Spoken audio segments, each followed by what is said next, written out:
Welcome back to the Judgment Room. 3 years of lies are about to unravel. Tonight, we expose the truth this family has been hiding. September 15th, 2018. Every phone call, every deleted message, every movement tells a story of deception. The timeline reveals a calculated plan 3 weeks in the making. At 9:47 p.m., Jessica calls Kyle. The call lasts 47 seconds.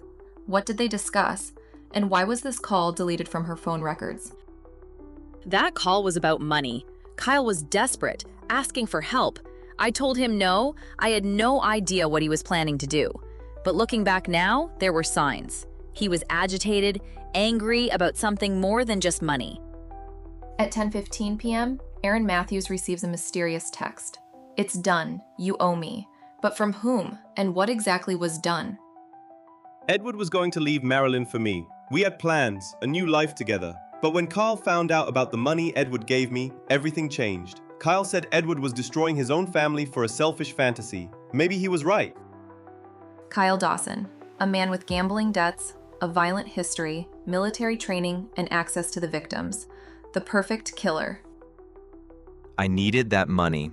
Edward was bleeding cash to his boy toy while his family struggled. Someone had to stop it. But murder? I'm not a killer, no matter what my military record says. But Daniel's car appears on 3 different cameras that night. He wasn't just driving by, he was conducting surveillance. I was checking on them. I had a bad feeling, something was wrong, call it intuition, but I never went inside that night. I swear on my parents' graves, I never went inside. Rachel Brookstone was prescribed antipsychotic medication 3 weeks before the murders, but medical records show she stopped taking them 5 days before the killings. I remember more than I told them. I remember who gave me the pills to make me forget. It was someone in this family. Someone who needed me to stay quiet about what I saw. Forensic analysis reveals gunshot residue on 3 family members, but the pattern suggests something investigators missed. The killer changed clothes after the shooting. Edward's behavior in his final weeks suggests he knew he was in danger. Security footage shows him constantly looking over his shoulder, checking his car for tracking devices. Marilyn had discovered Edward's affair weeks before her death, but she had also uncovered something else, missing money from their joint accounts. Edward had withdrawn $50,000 in cash over 2 weeks. The money was never found at the crime scene, but bank cameras reveal he wasn't alone during these withdrawals. The murder weapon was never found, but ballistics show it was fired by someone with military training. The shots were precise, professional, designed to kill instantly and silently. Kyle Dawson served 2 tours in Afghanistan. He was trained as a marksman. His discharge papers reveal anger management issues and violent incidents. Hidden camera in Rachel's room captured something police never saw. Movement in the house before the official timeline. Someone was already inside when the family arrived home. The Brookstone family harbored secrets that go deeper than infidelity and debt. Secrets worth killing for.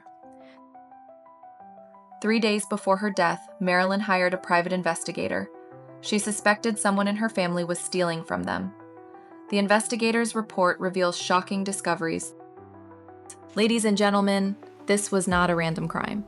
This was a calculated execution by someone who knew the family's routines, their secrets, and their vulnerabilities. Someone who had been planning this for weeks. But security cameras from 3 different locations tell a story the family doesn't want you to hear. At 10:47 p.m., someone with a key enters through the back door. Someone who knew exactly where the cameras couldn't see them. And at 11:02 p.m., just 28 minutes before the murders, one final encrypted message was sent. Tonight, no turning back. The recipient? Someone inside the Brookstone family. Because what investigators missed wasn't just evidence. It was the one person who had access, motive, and the perfect alibi. Someone hiding in plain sight. This was the last moment of peace the Brookstone family would ever know. Edward and Marilyn resting in their own home, trusting in the safety of their own walls. They had no idea someone with a key was about to shatter their world forever.